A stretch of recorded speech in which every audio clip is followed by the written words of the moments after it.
Bonjour. Après plusieurs mois de manifestations, après plusieurs mois de débats, après plusieurs mois de violence aussi,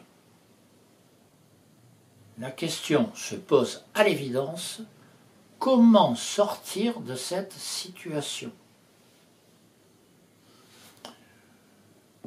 Le gouvernement a cru s'en sortir en lançant un grand débat, enfin c'est du moins ainsi qu'il l'a appelé, qu'il pensait pouvoir contrôler.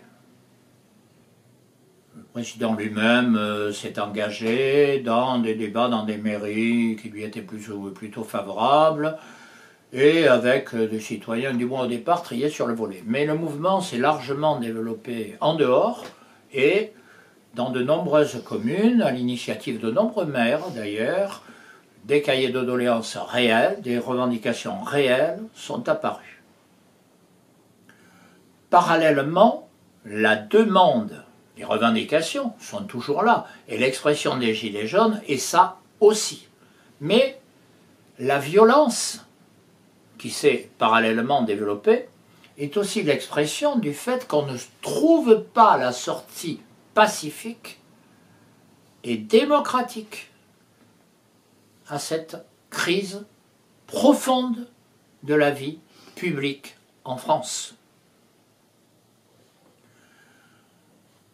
À l'issue de ce qu'il a donc appelé le grand débat, le gouvernement veut appeler à trier les revendications. Bon, on a parlé d'algorithmes faits par des mathématiciens plus ou moins sérieux, on a parlé de faire des conférences citoyennes par région où des citoyens tirés au sort vont prendre les revendications, les cahiers de doléances, les classer, en tirer les principales.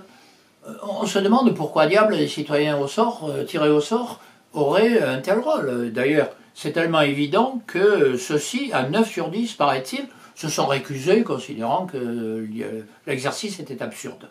Bon.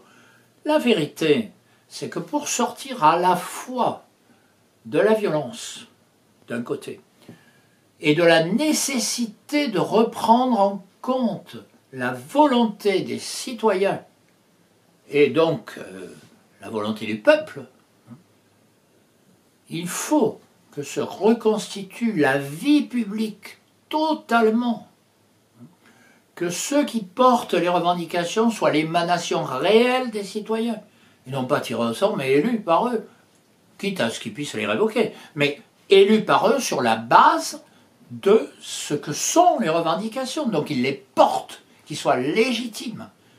Et dire cela engage dans le processus pacifique, démocratique et rassembleur dont nous parlons depuis des années, et qui répond, et qui est la seule qui peut répondre à cette crise, l'élection d'une assemblée constituante.